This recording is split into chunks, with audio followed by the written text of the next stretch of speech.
As the disciples were walking along the road, they started to chat. Peter said, "Jesus said that I am the rock of his church. I'm going to have a pretty special role to play when his kingdom comes." James and John said, "You are simply a foundation to be built upon.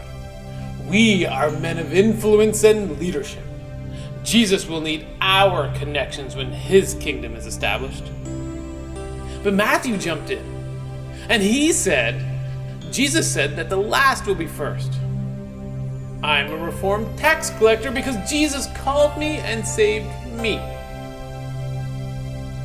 But Simon rebutted, "If that's the case, I'm more special because I was a zealot.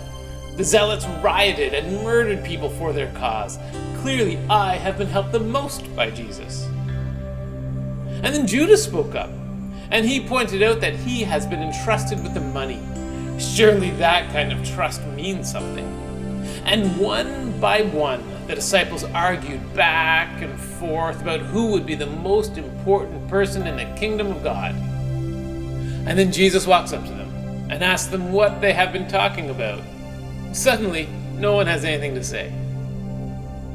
What makes the disciples' conversation even worse than it was that Jesus had just been teaching that the Son of Man, which is himself, will be killed. Jesus expresses his own pain and fears using very plain language, and the disciples instead focus upon themselves. All they hear is that Jesus is going to Jerusalem, and they think that he will rule, and they will rule with him. They're really selfish. So how does Jesus respond? He picks up a child and says, "Whoever welcomes one of these little children in my name welcomes me. And whoever welcomes me does not welcome me, but the one who sent me." Access to God's kingdom is not granted because of prestige or status, but it comes through humility.